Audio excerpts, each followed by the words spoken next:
Masa kejayaan umat Islam. Dari sekian banyak wilayah di dunia yang pernah ditaklukkan oleh Imperium Islam, hampir semuanya masih meninggalkan jejak yang kuat di tengah masyarakatnya. Sebagian di antaranya bahkan menjadikan Islam sebagai agama mayoritas, bahkan dasar negaranya. Akan tetapi dari semua itu, hanya ada satu kawasan yang dulunya Imperium Islam yang pernah demikian besar dan kuat mengakar, tapi kini hilang tak tersisa pengaruhnya. Wilayah itu adalah Andalusia, yang terletak di semenanjung Iberia atau sekarang kita kenal sebagai negara Spanyol. Tetapi, meskipun nilai-nilai dan pengaruh Islam di wilayah tersebut hilang, tidak demikian dengan jejak material dan historisnya. Salah satunya adalah Istana Alhambra yang didirikan di sebuah bukit bernama La Sabika di kota Granada, Spanyol. Dalam bahasa Arab, bangunan ini disebut Qa'lat Alhambra yang artinya Istana Merah. Disebut demikian karena dinding istana ini yang berwarna kemerah-merahan. Istana Alhambra ini merupakan pusat kekuasaan dinasti Bani Ahmar. Daulah Bani Ahmar didirikan pada tahun 1232 Masehi oleh Sultan Muhammad bin Al-Ahmar yang masih keturunan Sa'id bin Ubaidah, seorang sahabat Rasulullah dari suku Khazraj di Madinah. Islam pernah berjaya di Eropa selama hampir 800 tahun, tepatnya di Andalusia. Penaklukan Andalusia terjadi pada tahun 711 Masehi. Pasukan kaum muslimin yang berjumlah 1.700 orang yang dipimpin oleh Tariq bin Ziyad berhasil merebut dataran Iberia.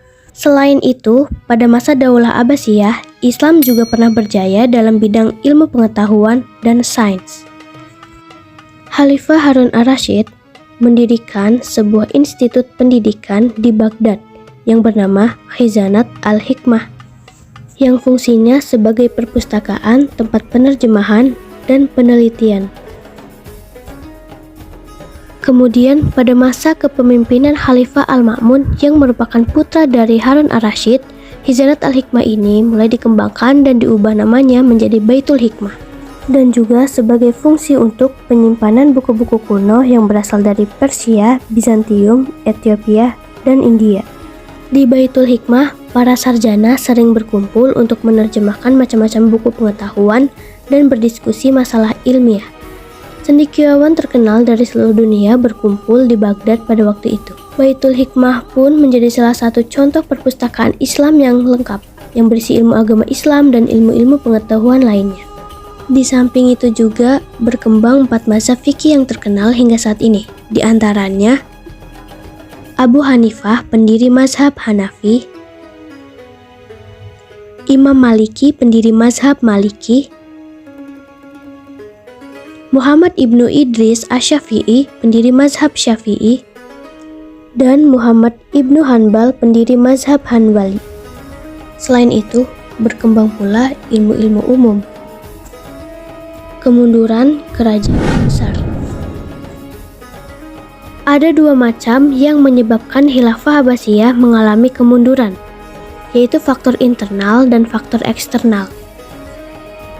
Faktor internal, penyebabnya adalah perebutan kekuasaan di pusat pemerintahan. Munculnya dinasti-dinasti kecil yang memerdekakan diri. Kemerosotan perekonomian, yang disebabkan pendapatan negara semakin menurun sedangkan pengeluaran semakin meningkat, dan juga banyak para pejabat yang korupsi.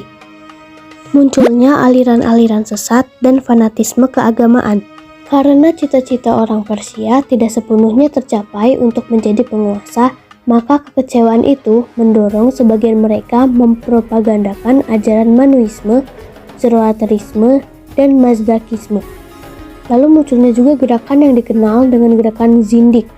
Lalu, faktor eksternal, antara lain wilayah dinasti Abbasiyah yang terlalu luas.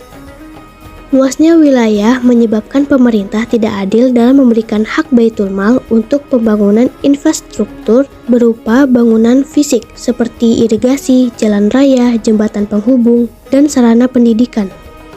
Lalu terjadinya Perang Salib, serangan tentara Mongol, dan berdirinya Turki Utsmani. Penjajahan bangsa Barat atas dunia Islam.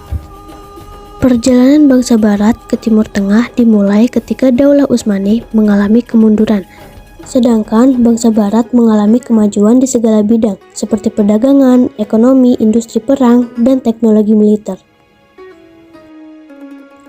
Meskipun begitu, nama besar Turki Utsmani masih disegani oleh bangsa Eropa sehingga mereka tidak melakukan penyerangan ke wilayah-wilayah kekuasaan Islam.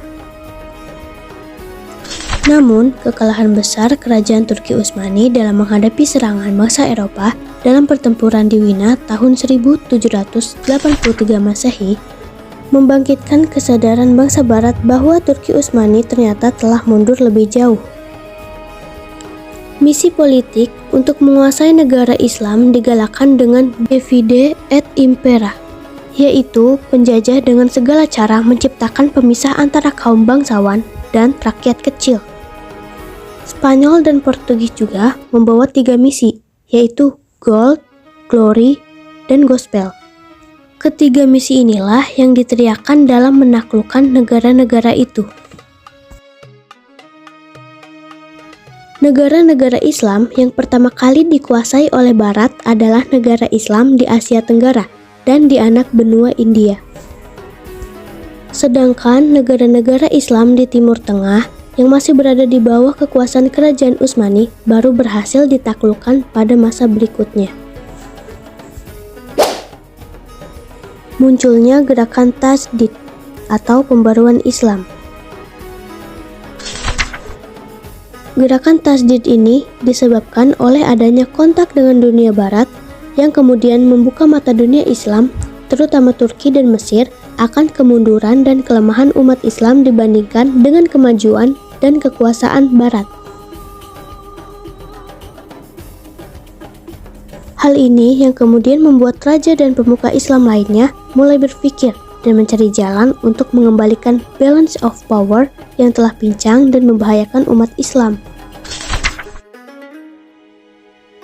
Menurut Syekh Amir Syakib Arselan, alasan umat Islam mundur dan sulit maju yaitu karena umat Islam tidak benar-benar mengamalkan ajaran Islam sesuai Al-Quran dan hadis. Umat Islam terpecah belah, mayoritas umat Islam cinta dunia, dan hilangnya semangat jihad. Gerakan pembaruan Islam ini untuk mengembalikan sikap dan pandangan hidup umat Islam agar sejalan dengan semangat Al-Quran dan As-Sunnah. Upaya untuk mengajak umat Islam menerapkan ajaran dengan benar sesuai syariat